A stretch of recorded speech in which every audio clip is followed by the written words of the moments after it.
บัดนี้เป็นครั้งที่ 23 ตรงกับวันที่ 23 สิงหาคม พุทธศักราช 2569 ข้าพเจ้า ยุรดา กันเพ็ญขอเปล่งวาจาถวายแก้วเสียงสาธยายพุทธมนต์ถวายเป็นพุทธบูชา ธรรมบูชา สังฆบูชา และเป็นอาจาริยบูชาแด่องค์หลวงปู่ทวดเหยียบน้ำทะเลจืดและหลวงปู่ศิลา ขอเทพเทวดาเจ้าทั้งหลายโปรดจงมาอนุโมทนา ในการสวดสาธยายของข้าพเจ้านี้ ขออนุภาพคุณพระรัตนตรัยครูบาอาจารย์และเทพเทวดาทั้งหลายโปรดจงบันดาลให้จิตของข้าพเจ้าเป็นสมาธิอันควรแก่การสวดสาธยายมนต์ต่อไปอรหังสัมมาสัมพุทโธภควาพุทธังภควันตังอภิวาเทมิสวากขาโตภควตาธัมโมธัมมังนัมสสามิสุปฏิปันโนภควโตสาวกสังโฆสังฆังนามามิ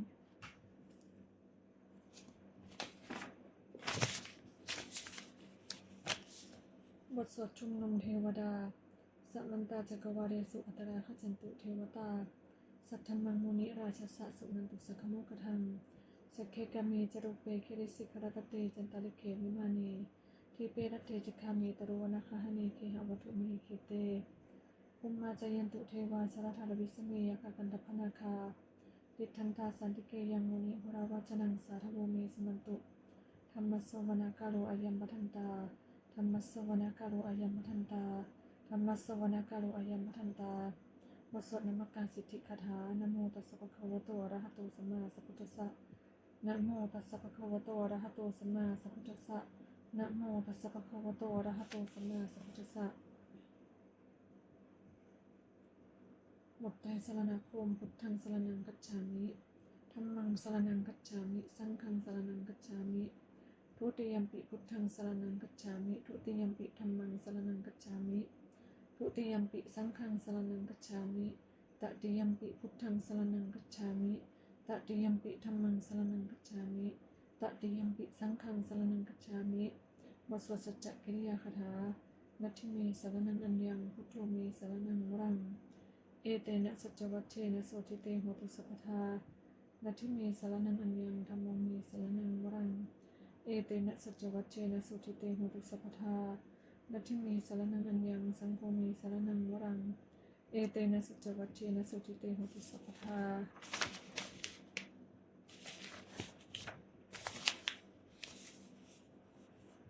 คาถาพระพุทธเจ้า28พระองค์ตังเมสถิโกมังสุเรโสอะปนะปะสุสุปิอะทะสิติปุวิสิเวกุโกกะโคนะมามิหัง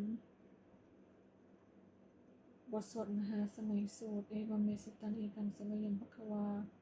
สักเกสุวิหรติกาปิลาวัตุสมิงมหาวเนมหาตาภิกขุสังเกนะสติงปัจจมัตเตหิภิกขุสเตหิสัพเพเหวะอรหันเตหิทัสสหิจโรปทาตุหิเทวตาเยโพเยนะสันนิปติตาหุนติภควันตังทัสนายภิกขุสัมปัจจะอัตโคจตุนังสุทวาสกายิกานังเทวานังเอตทังโหสีอายังโกภควาสเกสุวิหรติกาปิลาวัตุสมิงมหาวเนมหาตาภิกขุสังเกนะสติงปัจจมัตเตหิภิกขุสเตหิสัพเพเหวะอรหันเตหิทัสสหิจโรปทาตุหิเทวตาเยโพเยนะสันนิปติตาหุนติภควันตังทัสนายภิกขุสัมปัจจะยานุนะมะยปิเยนะภควาเตนุปสังกเมเยนะอุปสังกวิตวาภควโตสติเกปัญเจกะคาถาภาเสยมติอัตถโคตาเทวตาเสยทัพปินะมะภควาปุริโสสมิชิตังวาพาหังปัสสาริยปัสสาริตังวาพาหังสัมมิเชยเอวเมวะสุทาวาเสสุเทเวสุอันตรหิตาภควโตปุตโตภาตุมหังสุอัตถโคตาเทวตาภควันตังอภิวาเทตวะเอกมันตังอัตถังสุเอกมรังหิตาโคเอกาเทวตาภควโตสติเกอิมังคาทังอภาสิมหาสมโยปวนัสสมิงเทวกายสมคตาอาคตมหอิมังธรรมสมยังทกิตาเยวะอปราชิตสขันติอัตโกอปราเทวตาภควโตสติเกอิมังคาทังอภาสิตัตระภิกขโวสมมาทังสุจิตังอัตโนอุชุกรรมกังสุสารถิปเนตานิกาเหตวะอินทาริยานิรักขันติปังหิตาติอัตโกอปราเทวตาภควโตสติเกอิมังคาทังอภาสิเชตวะคิลังเชตวะปุริคังอินทคีลังโอหัจจมเมชาเตจารันติสุธามิมลาจกุมตาสุทันตาสุนาคติอัตโกอปราเทวตาภควโตสติเกอิมังคาทังอภาสิเยเกจิพุทธังสัมนังคตาเสนติคมิสันติอปายภูมิปหายะมนุสสังเทหังเทวกายังปาลิปุเรสันติติอัตโกภควาภิกขุอมันเตสิเยปุเรนะภิกขเวทัสสุโลกธาตุสุเทวตาสันนิปติตังหุนติตถาคตังทัสนายภิกขุสังฆัจจะ เยปิเตปิโคเวเอสมุติตัมมัทานังอรหันโตสัมมาสัมพุทธาเตสัมปิภควันตานังเอตปรมาเยวะเทวตาสันนิปติตาอหิสุงเสยทัพปิเมหังเอตระหิเยปิเตปิโคเวภวิสันติอนาคตัมมัทานังอรหันโตสัมมาสัมพุทธาเตสัมปิภควันตานังเอตปรมาเยวะเทวตาสันนิปติตาภวิสันติเสยทัพปิเมหังเอตระหิอาจิกิสัมมิภิกขเวเทวกายานังนามานิกิตยิสัมมิภิกขเวเทวกายานังนามานิเทติสัมมิภิกขเวเทวกายานังนามานิตังสุนาทัสสารุกังมนสิกโรดปัสสามิติเอวมะเตติโคเตปิโคภควโตปัจจโสสมภควะเอตทะโวจะ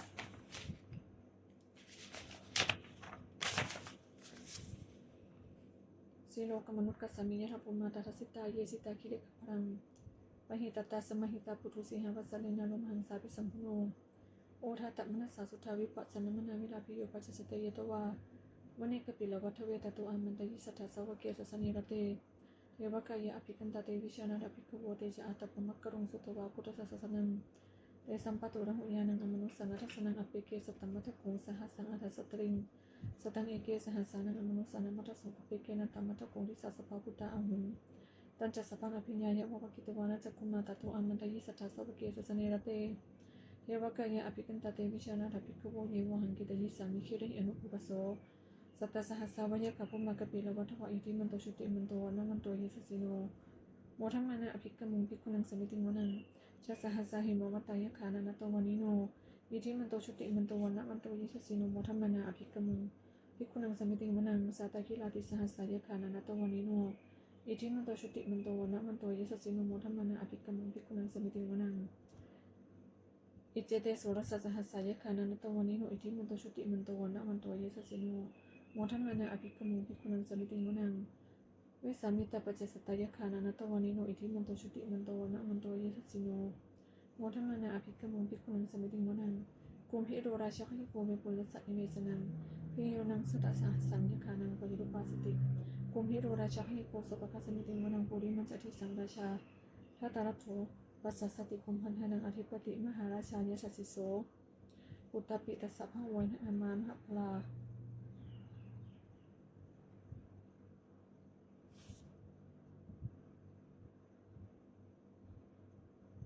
อิทธิมันโตชุติมันโตวันนะมันโตเยสสิโนโมทัมมานะอภิกขมุงภิกขุนังสมิติวนังทักขินันจะทิสังราชาวิรุราโหตปัสสสติคุมพันธนังอธิปติมหาราชายสัสสิโสปุตตปิตัสสะภะโวยนะอามามหพลา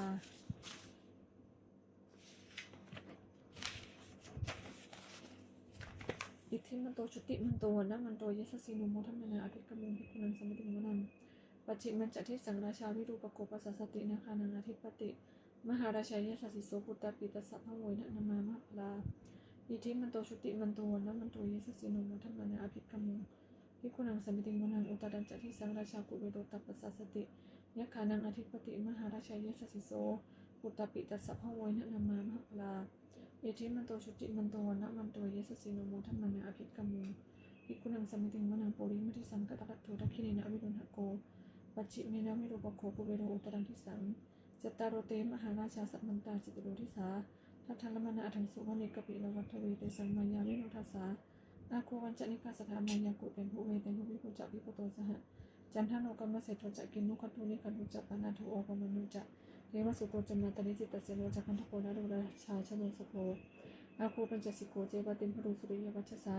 เอเตเจเนจราชาโนคันทปาชาอาราจุปิโมทัมมานาอภิกขมุงภิกขุนังสมิติวนังอาทาคูนัพสานาคาเวสาราสหรัจกกัมปะสัตตระอากุปยาคาสหยาภิยามุนาทัตถาจะอาคูนาคายสัสสิโนเอลามโนมหานาโอโสภคาสมิติวนังเนนาคราเชสหสหรติติปาริชาปคิวิสุตจักโคเวหายสาเตวนามัจปตาจิตลาสุปนาอิติเตสนามังอาภะยันตทานาคราชานามาสิสุปนโตเขนมกัสสิพุทโธสันหิวจาหิอุภวะยันตานาคาสุปนาสรณมกังสุพุทธังชิตาวชิระหัตเจนะสมุทังอสุรสิตาปตโรสวัสสิติอิทิมันโตเยสสิโนการนักกัญชามหาภิสมาอสุราธนาเวกษา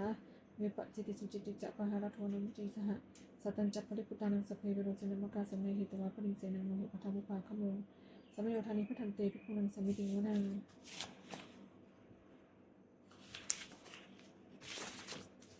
อาโปจะเทวาปฐวีจะเทชูวโยตถาคมุงวรุณาวรุณาเทวาสมุจะเทสสาสหเมตตากรุณากยิกะอาภูเทวายสัสสิโนทัสสิเตทัสสะกายสัพเพนะนะตวานิโน อิทธิมันโตชุติมันโตนะมันโตเยสุสิโนโมทัมมานะอภิกรมุภิกขุนังสมิติมุนังเวนหุจะเทวาสาลีจะอัสมาจะทุเวยมาจะทัสสุปิสาเทวาจะธรรมกุปุรคิตาสุริยสุปิสาเทวาสุริยมากุปุรคิตานักขัตตานิปุรคิตวะอากุมันหบลหกาวสุนังวสวะเสทุสโกปะคปุรินทโททัสเสเตทัสรากายสัพเพนะนัตตวานิโนอิทธิมันโตชุติมันโตนะมันโตเยสุสิโนโมทัมมานะอภิกรมุภิกขุนังสมิติมุนังอัฏฐาคูสาโพเทวาจะละมาคิสิกขาเรวะอริจกาจโรชาจักโมภะนิหัสสิโนวรุณาสะธรรมะจะอาจุตจะอนิจกสุริยาลุจิเลอาคูอคูวาสะวันเนสิโนทัสเสเตทัสรากายสัพเพนะนัตตวานิโนอิทธิมันโตชุติมันโตนะมันโตเยสุสิโนโมทัมมานะอภิกรมุภิกขุนังสมิติมุนังสัมมนามหาสัมมนามนุสสัมมนุสุตมะกิทาปทุสิกาอาคูอคูมโนปทุสิกาอาทาโคหะโยเทวายะจะโลหิตวาสิโนปราคามหาปราคาอาคูเทวายะสุสิโนทัสเสเตทัสรากายสัพเพนะนัตตวานิโนอิทธิมันโตชุติมันโตนะมันโตเยสุสิโนโมทัมมานะอภิกรมุภิกขุนังสมิติมุนังสุกากรุหะอนุนาอาคูเวกนัสสะสะอุทัตตะคณิหะปาโมคะอาคูเทวาวิจักขณาสธรรมตหารกชามิสกาจะอายะสิโนทะยังอากาปจุโนโยติสาภิวัสติทัสเสเตทัสรากายสัพเพนะนัตตวานิโนอิทธิมันโตชุติมันโตนะมันโตเยสุสิโนโมทัมมานะอภิกรมุภิกขุนังสมิติมุนังเคมิอารุสิตายามากะทะกาจะอายะสิโนสัพพิตกะละมะเสทาชุติมันมันจะอาสวานินวนาปติโนอาคูอาทาโคปะนิมิตาทัสเสเตทัสรากายสัพเพนะนัตตวานิโนอิทธิมันโตชุติมันโตนะมันโตเยสุสิโนโมทัมมานะอภิกรมุภิกขุนังสมิติมุนังสัพเพเตเทวนิกายสัพเพนะนัตตวานิโนนะมันนวะเยนะอคัญชุเยเจเนสติสาสหะวะวุฒชาติมะคีลังโอคตินมนาสวังตะเกมุขตรังนาคังจนังวะสิตาติตังสุพรหมาปรมัตโตจักขุตะอิทิมโตสหัสสนังกุมโรติโสจัสุปะคะสมิติมนัง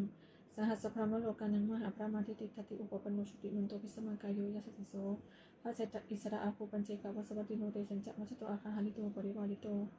เตจัสสเพอภิกันเตสินทิเทเวสพรหมเกมาลเสนะอภิกนิปัสสกันหสะมุทิยังเอทะคณะทะพันธะลาคีนะพันธมัตุโวสัมมันตาปริวาเรทะมาวมุจิตะโกจินังอิติตถะมหาเสโนกันหะเสนังอภิสยิปานินาตละมหัจจสรังกตวานะเพระวังยะถาปวุสสุโกเมโกทานายินโตสวิชิโกตถาโสปจุทาวติสังกุโตอสยังวะเสตัญจสัพพังอภิญญายะวะวะกิตวานะจักขุมาตโตอนันตยิสัทธาสวะเกสสเนระเตวาระเสนะอภิกันตเตวิชานาภิกโวเตจะอัตตปะมะกรุงสุตวาพุทธศาสนังวิตรากิหิปกามงเนสังโมมปิอินชยุงสเปวิชิตสังฆมาปิยเตตายะสิสิโนโมทันติสังโพเตหิสวากาเตชนิสุตาติ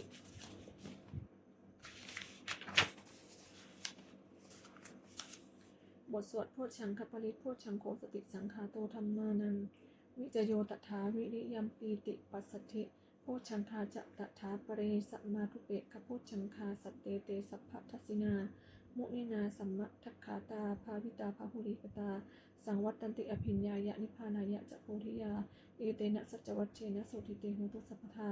เอกัสสมิงสัมมะเยนาโถโมคคัลลานันจักกัสสปัง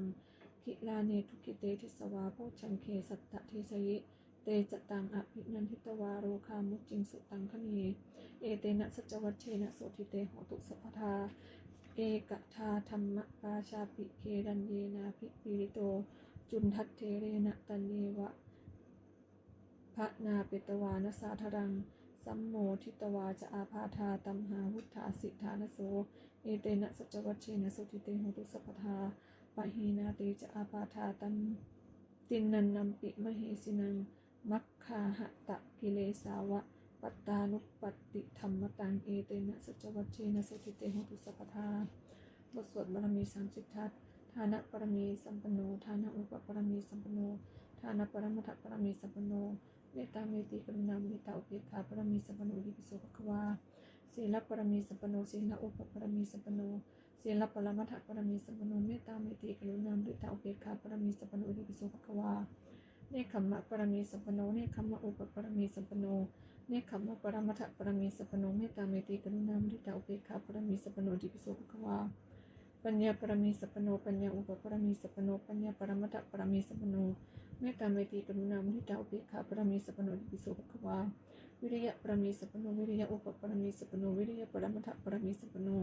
เมตตาเมติกรุณามุทิตาอุเบกขาปรมีสัพพโนอิติปิโสภควาขันติปรมีสัพพโนขันติอุปปรมีสัพพโนขันติปรมัตถปรมีสัพพโนเมตตาเมติกรุณามุทิตาอุเบกขาปรมีสัพพโนอิติปิโสภควาสัจจะปรมีสัพพโนสัจจะอุปปรมีสัพพโนสัจจะปรมัตถปรมีสัพพโน เมตตาเมตติกรุณามุทิตาอุเบกขาปรมีสัพพโนทิปโสภควาอธิฐานะปรมีสัพพโนอธิฐานะอุปปรมีสัพพโนอธิฐานะปรมัตถปรมีสัพพโนเมตตาเมตติกรุณามุทิตาอุเบกขาปรมีสัพพโนทิปโสภควาเมตตาปรมีสัพพโนเมตตาอุปปรมีสัพพโนเมตตาปรมัตถปรมีสัพพโนเมตตาเมตติกรุณามุทิตาอุเบกขาปรมีสัพพโนทิปโสภควาอุเบกขาปรมีสัพพโนอุเบกขาอุปปรมีสัพพโนอุเบกขาปรมัตถปรมีสัพพโนเมตตาเมตติกรุณามุทิตาอุเบกขาปรมีสัพพโนทิปโสภควาทัสสะปรมีสัพพโนทัสสะอุปปรมีสัพพโนทัสสะปรมัตถปรมีสัพพโนเมตตาเมตติกรุณามุทิตาอุเบกขาปรมีสัพพโนทิปโสภควาพุทธังสรณังคัจฉามิธัมมังสรณังคัจฉามิสังฆังสรณังคัจฉามินะมามิหังนะโมตัสสะภะคะวะโตอะระหะโตสัมมาสัมพุทธัสสะนะโมตัสสะภะคะวะโตอะระหะโตสัมมาสัมพุทธัสสะนะโมตัสสะภะคะวะโตอะระหะโตสัมมาสัมพุทธัสสะวสวดพระคาถาทิพยมนต์เจริญธาตุหกพุทธังอายุวัฒนังชีวิตังยามานิพพานังสรณังคัจฉามิธัมมังอายุวัฒนังชีวิตังยามานิพพานังสรณังคัจฉามิสังฆังอายุวัฒนังชีวิตังยามานิพพานังสรณังคัจฉามิทุติยัมปิพุทธังอายุวัฒนังชีวิตังยามานิพพานังสรณังคัจฉามิทุติยัมปิธัมมังอายุวัฒนังชีวิตังยามานิพพานังสรณังคัจฉามิทุติยัมปิสังฆังอายุวัฒนังชีวิตังยามานิพพานังสรณังคัจฉามิตติยัมปิพุทธังอายุวัฒนังชีวิตังยามานิพพานังสรณังคัจฉามิตติยัมปิธัมมังอายุวัฒนังชีวิตังยามานิพพานังสรณังคัจฉามิตติยัมปิสังฆังอายุวัฒนังชีวิตังยามานิพพานังสรณังคัจฉามิวายโยจะพุทธคุณังอรหังพุทโธอิติปิโสภควานะมามิหังอรหังสัมมาสัพพุทโธวิชาจารณะสัพพโนสุขโตโลกวิโทอนุตโรปุริสธรรมสารถิสัทธาเทวมนุสานังพุทโธภควาติวายโยจะธรรมเมตังอรหังพุทโธอิติปิโสภควานะมามิหังสวากขาโตภควตาธัมโมสันทิฏฐิโกอากาลิโกเอหิปัสสิโกโอปนายโกปัจจตังเวทิตโพวิโยหิติวายโยจะสังฆานังอรหังพุทโธอิติปิโสภควานะมามิหังสุปฏิปันโนภควโตสาวกสังโฆอุชุปฏิปันโนภควโตสาวกสังโฆยายาปฏิปันโนภควโตสาวกสังโฆสามีจิปฏิปันโนภควโตสาวกสังโฆยะทิทังจัตตาริปุริสยุคานิอัตถปุริสปุคละเยสภควโตสาวกสังโฆอาหุเนโยปาหุเนโยทักขิเนโยอัญชลีกรณิโยอนุตรังปุญญเขตังโลกสาติธาตุปริสุทธานุภาเวนะสัพพทุกขาสัพพพยาสัพพโรคาวิมุจจันติอิติอุทธัมมโทติริยังสัพพทิสัพพตตายะสัพพาวันตังโลกังเมตตากรุณามุทิตาอุเบกขาสหคเตนะเจตสาจะตุทิสังปริตวาวิหรติสุขังสุปฏิสุขังปฏิพุชตินับปาปกังสุปินังปัสสติมนุสสานังปิโยโหติอมนุสสานังปิโยโหติเทวตารักขันตินาสอัคคีวาวิสังวสัตตังวากรรมติโตวตังจิตตังสมาธิยติมุขมโนวิปัสสิทติอสัมมุระโหการังกโลติอุตริงอปติวิชันโตพมโลกุปโคโหติอิติอุทธัมมโทติริยังอเวรังอเวลาสุขชีวิโนกตังปุญญพลังมหังสเพปะคีพวันตุเม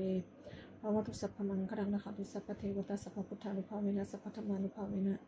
สัพพสังฆานุภาเวนะโสติหุนตุนิรันตรังอรหังพุทโธอิติปิโสภควานะมามิหัง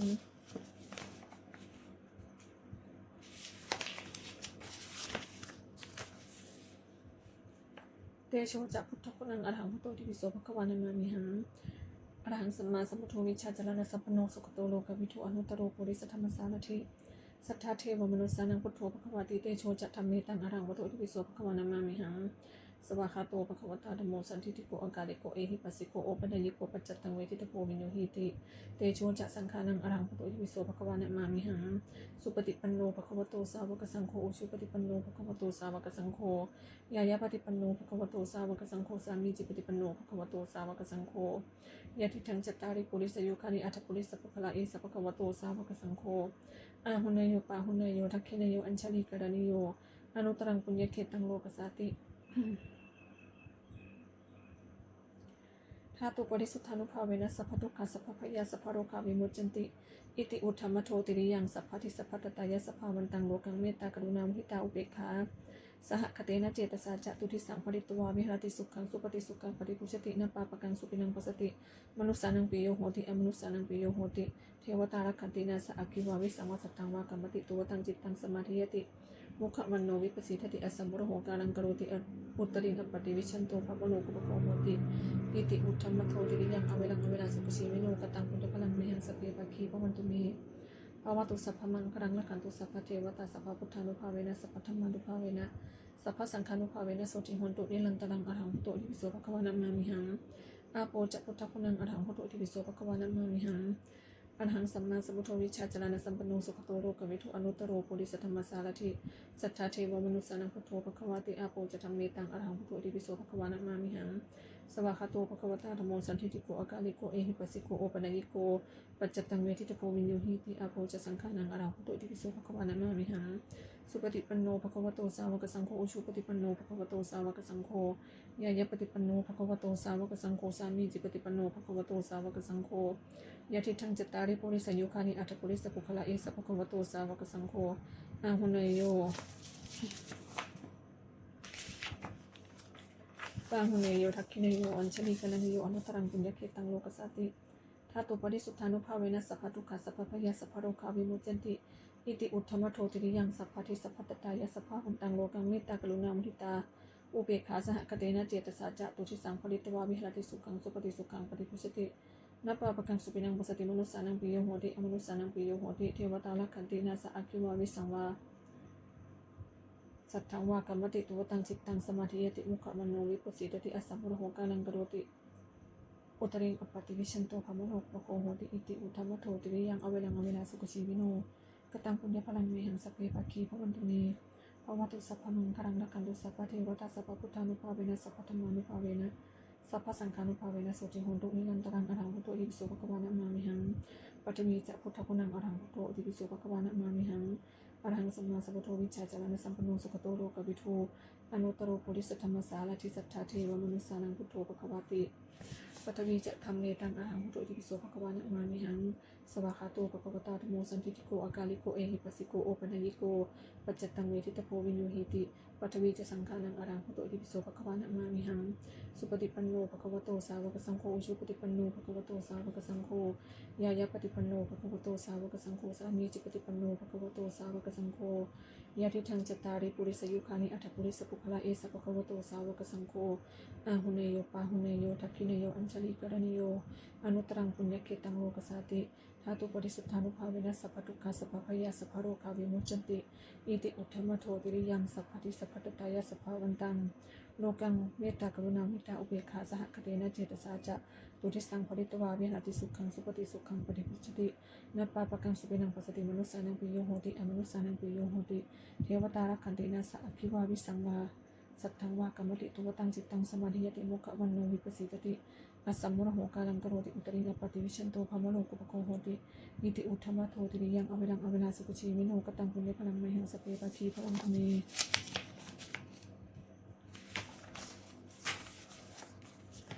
ภวตุสัพพมังคารังรักขันตุสัพพเทวตาสัพพพุทธานุภาเวนะสัพพธรรมานุภาเวนะ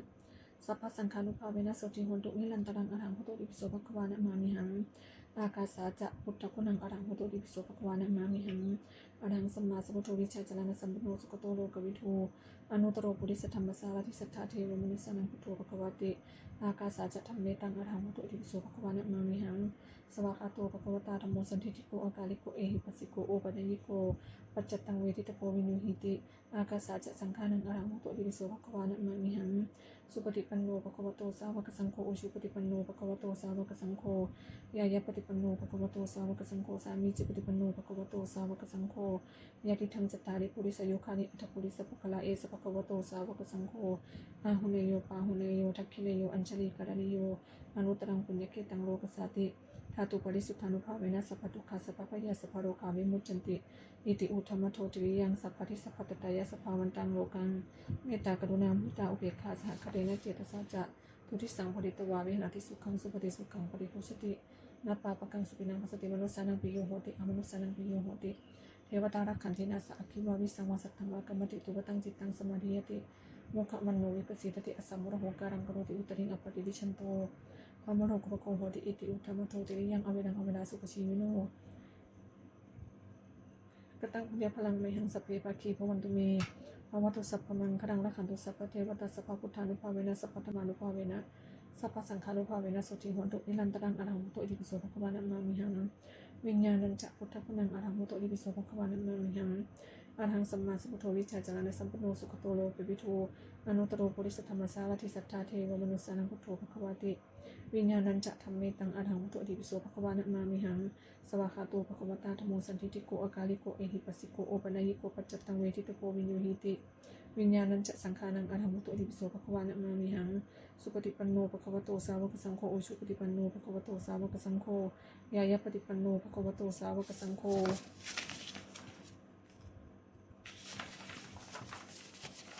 สามีจิปฏิปันโนภควโตสาวกสังโฆยะทิทังจิตตาริปุริสยุคานิอัตถปุริสปุคละเอสภควโตสาวกสังโฆอาหุเนโยปาหุเนโยทักขิเนโยอัญชลีกรณิโยอนุตรังปุญญเขตังโลกสาติธาตุปริสุทธานุภาเวนะสัพพทุกขาสัพพพยาสัพพโรกาวิโมจจันติอิติอุทธมโทติริยังสัพพทิสัพพตตายะสัพพาวันตังโลกังเมตตากรุณามุทิตาอุเบกขาสหคเตนะเจตสาจะปุริสังผลิตวาวิหารติสุขังสุปฏิสุขังปฏิปุชตินัปปาปะกังสุปินังปัสสติมนุสสานังปิโยโหติอมนุสสานังปิโยโหติเทวตารักขันตินาสะอคิวาวิสังวาสัตถังวากรรมติทุวตังจิตตังสมาธิยติโมขวันโนวิปัสสิทธิอสัมมุระโหการังกโรติอุตริงอปปติวิชันโตภมโลกโกโหติอิติอุทธมโทติริยังอเวลังอเวลาสุขชีวิโนกตังปุญญพลังเมหังสเพปากีพวันตุเวภาวตุสัพพมังครังละคันตุสัพพเทวตาสัพพพุทธานุภาเวนะสัพพธรรมานุภาเวนะสัพพสังฆานุภาเวนะโสติหุนตุนิรันตรังอรหังพุทโธอิติปิโสภควานะมามิหังบทสวดพาหุมหากาพาหุสหัสสมพินิมิตสามุทันตังเคเมฆลังอุทิตโครัสเสนมารันธานาทิธรรมวิธินาชิตวามุนินโทตันเตชะสาภวตุเตชยมังคลานิมาราติเดกรรมพิยุชิตสัพพรติงโครัมปนารวกรรมคมทัตถยคังคันติสุทันตวิธินาชิตวามุนินโทตันเตชะสาภวตุเตชยมังคลานินาราคิลิงคชวรังอธิมัตตภูตังทาวกิจักกรรมสเนวสุธารุนันตังเมตตัมภุเสกวิธินาชิตวามุนินโทตันเตชะสาภวตุเตชยมังคลานิอุคิตตะคักขมติหัตถสุธารุนันตังทาวันติโยชนะปะทังกุริมาลวันตังอิชีพิสังคตมโนชิตวามุนินโทตันเตชะสาภวตุเตชยมังคลานิกัตวานกัตถมุทรังอิวกัปพินียาจินจายทุตถวจนังชนกายมัจเจสันเตนะโสมวิธินาชิตวามุนินโทตันเตชะสาภวตุเตชยมังคลานิสัจจังวิหายมติสัจจกวาทเกตุงวาทาพิโรปิตมตังทาพิโรปิตมนังอติอันทโพตังปัญญาปทีปัชริโตชิตวามุนินโทตันเตชะสาภวตุเตชยมังคลานินันโทปนันทโพชกังวิพุทังมหิตทิงปุตเตนะเทระโพชเคนะธรรมาปยันโตอิทธุปเทสวิธินาชิตวามุนินโทตันเตชะสาภวตุเตชยมังคลานิทุกขาหติทิโพชเคนะสุทัตถหัตถังปรมังวิสุทธิชุติมิตติภกาภิธานังญาณาคเทนะวิธินาชิตวามุนินโทตันเตชะสาภวตุเตชยมังคลานิเอตาปิพุทธชยมังคลอัตถคาทายโยวาจโนทินาทิเนสรเตมตันทีหิตวานเนกวิวิธานิจุปัตถวานิโมกขังสุขังอธิกเมนโรสปัญโยมหากรุณิโกนาโถหิตายสัพพปานินังโอเรตวาปรมีสัพพปตุสัมโพธิมุตตมังเอเตนะสัจวัชเชนะโหตุเตชยมังคลังชยันโตปุริยาโมเลสกยานังนันทิวัฒโนเอวังตวังวิชยโหหิชยสุชยมังคะเลอปราชิตพลังเกสีเสปทวิโปคะเลอภิเสเกสัพพพุทธานังอคัปปโตปโมทติสุนักตังสุมังครัง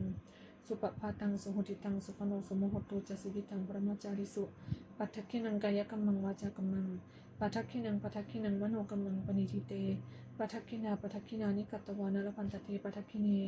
ภวตุสัพพมังครังละคันตุสัพพเทวตาสัพพพุทธานุภาเวนะสัทธาสุธีภวันตุเตภวตุสัพพมังครังละคันตุสัพพเทวตาสัพพธรรมานุภาเวนะสัทธาสุธีภวันตุเตภวตุสัพพมังครังละคันตุสัพพเทวตาสัพพสังฆานุภาเวนะสัทธาสุธีภวันตุเต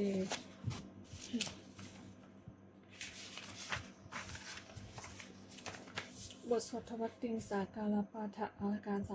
32พระยังโคมีกายโยกายของเรานี้แหละอุดทังปาฐะตลาเบื้องบนแต่พื้นเท้าขึ้นมาอะโทเกสะมัทธกาเบื้องต่ำแต่ปลายผมลงไปตะจะปริยันโตมีหนังหุ้มอยู่เป็นที่สุดรอบโอโรนานัปปการัสสะอสุจิโนเต็มไปด้วยของไม่สะอาดมีประการต่างๆอัตถิอิมัสสมิงกายเยมีอยู่ในกายนี้เกสาคือผมทั้งหลายโลมาคือขนทั้งหลายนะคะคือเล็บทั้งหลาย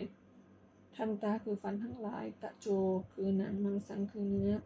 นาหารูคือเอ็นทั้งหลายอัฐิคือกระดูกทั้งหลายอัฐินินชังเยื่อในกระดูกวักกังมานหะทะยันหัวใจ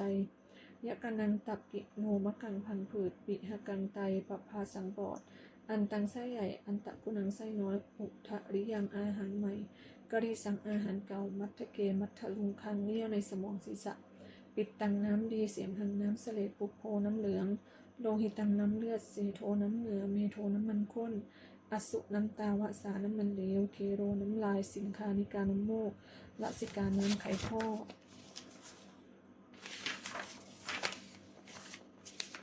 พุทตังนาโมดเอวะมะยังเมกายโยกายของเรานี้อย่างนี้อุดทางปาทัตตราเบื้องบนแต่พื้นเท้าขึ้นมาอะโทเกสมัสตาอะโทเกสมัทธกาเบื้องต่ำแต่ปลายผมลงไปตะจะปริยันโตมีหนังหุ้มอยู่เป็นที่สุดรอบตะจะปริยันโตมีหนังหุ้มอยู่เป็นที่สุดรอบปุโรนานัปปการสะอสุจิโนเต็มไปด้วยของไม่สะอาดมีประการต่างๆอย่างนี้แลบทสวดอภินหปัจจเวคขณะปาฐะชราธรรมหิชรังอนัตติตาเรามีความแก่เป็นธรรมดาจะลดความแก่ไปไม่ได้พยาธิธรรมหิพยาธิอนัตติตาเรามีความเจ็บไข้เป็นธรรมดาจะล่วงพ้นความเจ็บไข้ไปไม่ได้มรณะธรรมหิมรณังอนัตติตาเรามีความตายเป็นธรรมดาจะล่วงพ้นความตายไปไม่ได้สัพเพหิเมปิเยหิมนาปิหินานาภาโววินาภาโวเราจะละเว้นเป็นต่างๆคือว่าจะต้องพระภาคจากของรักของเจริญใจทั้งสิ้นไปกรรมสกรรมหิกรรมทายาทานกรรมโยนิกรรมพันธุกรรมปฏิสรณาเรามีกรรมเป็นของตนมีกรรมเป็นผู้ให้ผลมีกรรมเป็นแดนเกิดมีกรรมเป็นผู้ติดตามมีกรรมเป็นที่พึ่งอาศัยยังกรรมังกริสามิกัลยาณังวาปาปกังวาตัสสทายาทาปวิสามิเราจะทำกรรมอันใดไว้เป็นบุญหรือเป็นบาปเราจะเป็นทายาทคือว่าจะต้องได้รับผลของกรรมนั้นๆสืบไปเอวังอัมเหหิอภินหังปัจจเวกิตพังเราทั้งหลายควรพิจารณาอย่างนี้ทุกๆวันเถิด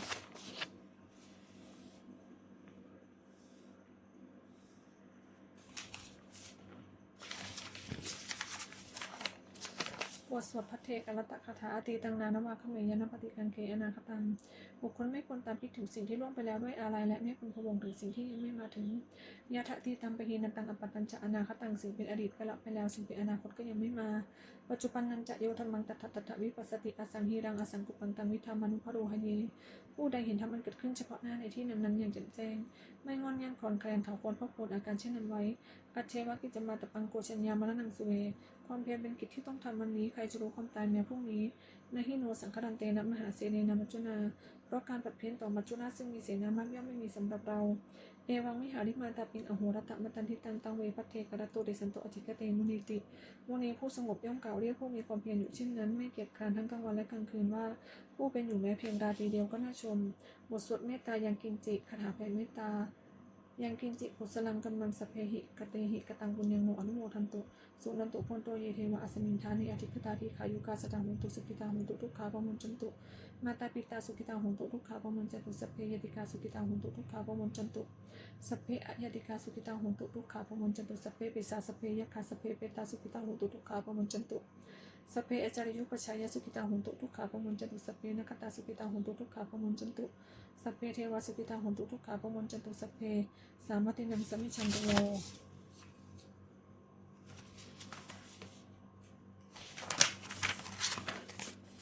ปฏิทานคถายาเทวตาสันติวิหารวาสินีทูเปคะเลโพธิคะเลตหิงตหิงตาธรรมทานีนภวันตุภูชิตาโสทิงกโลนตีทวิหารมันทะเรเทระจัมมัชชานวกาจะภิกขโวสารามิกาธานปฏิอุปาสกาข้ามาจากเทสานิขมาจากอิสลาสปันนพุตตาสุกิตาภวันตุเต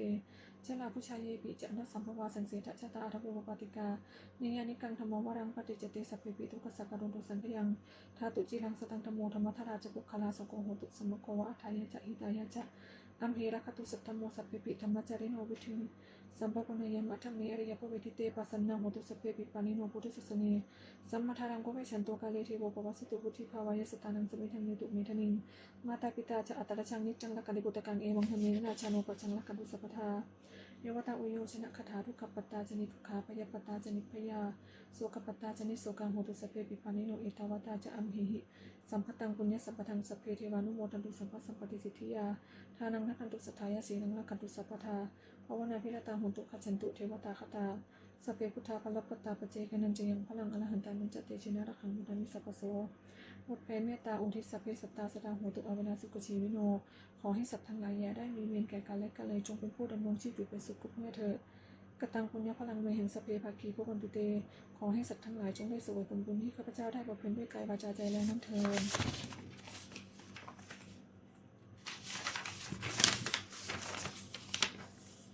เพพุทธาภลัปปตาปเจกานันจะยังพลังอรหันตานันจะเตชะนะระขังมุทามิสัพพโสสัพเพพุทธาภลัปปตาปเจกานันจะยังพลังอรหันตานันจะเตชะนะระขังมุทามิสัพพโสสัพเพพุทธาภลัปปตาปเจกานันจะยังพลังอรหันตานันจะเตชะนะระขังมุทามิสัพพโสสัพเพพุทธาภลัปปตาปเจกานันจะยังพลังอรหันตานันจะเตชะนะระขังมุทามิสัพพโสสัพเพพุทธาภลัปปตาปเจกานันจะยังพลังอรหันตานันจะเตชะนะระขังมุทามิสัพพโสสัพเพพุทธาภลัปปตาปเจกานันจะยังพลังอรหันตานันจะเตชะนะระขังมุทามิสัพพโสสัพเพพุทธาภลัปปตาปเจกานันจะยังพลังอรหันตานันจะเตชะนะระขังมุทามิสัพพโสสัพเพพุทธาภลัปปตาปเจกานันจะยังพลังอรหันตานันจะเตชะนะระขังมุทามิสัพพโสสัพเพพุทธาภลัปปตาปเจกานันจะยังพลังอรหันตานันจะเตชะนะระขังมุทามิสัพพโสบทสวดบูชาหลวงปู่ทวดนะโมโพธิสัตโตอคันติมายะอิติภควานะโมโพธิสัตโตอคันติมายะอิติภควานะโมโพธิสัตโตอคันติมายะอิติภควาสุมังคลคาถาโหตุสัพพังสุมังครังระขันตุสัพพเทวตาสัพพพุทธานุภาเวนะโสติโหตุนิรันตรังโหตุสัพพังสุมังครังระขันตุสัพพเทวตาสัพพธรรมานุภาเวนะโสติโหตุนิรันตรังโหตุสัพพังสุมังครังระขันตุสัพพเทวตาสัพพสังฆานุภาเวนะโสติโหตุนิรันตรังขออานิสงส์แห่งผลบุญกุศลอันเกิดจากการสวดสรรเสริญคุณพระรัตนตรัยพร้อมทั้งการเจริญพระพุทธมนต์และพระคาถาเหล่านี้โปรดจงเป็นพลวะปัจจัยให้องค์หลวงปู่ศิลาสิริจันโทมีธาตุขันธ์แข็งแรงปราศจากโรคภัยไข้เจ็บทั้งปวงเจริญอายุยืนนานเป็นร่มโพล่มไทรให้กับบรรดาศิษย์พุทธศาสนิกชน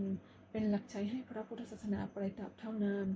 และขออานิสงส์นี้จงบังเกิดเป็นสัพพสิริมงคลแก่ข้าพเจ้าโยรดากังเพ็งและครอบครัวให้แคล้วคลาดปลอดภัยจากทุกโศกโรคภัยอันตรายทั้งปวงให้มีแหล่งที่มาของรายได้อันสุจริตมั่นคงให้เหลือกินเหลือใช้คำว่าไม่มีอดอยากยากจนขออย่าได้มีแก่ข้าพเจ้าขอให้ข้าพเจ้ามีสัมมาทิฏฐิตั้งมั่นในพระธรรมคำสอนแห่งองค์สมเด็จพระสัมมาสัมพุทธเจ้าดำรงอยู่ในความดีงามตลอดกาลนานอีกทั้งขอเทพเทวดาทั้งหลายได้อนุโมทนาสาธุการในบุญกุศลนี้เมื่ออนุโมทนาแล้วโปรดประสิทธิ์ประสาทพรและอนุภาพความศักดิ์สิทธิ์ไปสู่วัตถุมงคลหลวงปู่ทวดยอดเศรษฐีหลวงปู่ทวดเปิดโลกหลวงปู่ศิลามนต์มหายันหลวงปู่ศิลารวมถึงวัตถุมงคลทั้งปวงที่3 สิ่งอมฤตได้จัดสร้างขึ้นให้เปี่ยมด้วยพุทธานุภาพเทวานุภาพและฤทธานุภาพอันศักดิ์สิทธิ์อำนวยผลให้เป็นสิริมงคลแก่ผู้ครอบครองและผู้บูชาทุกประการเทอญ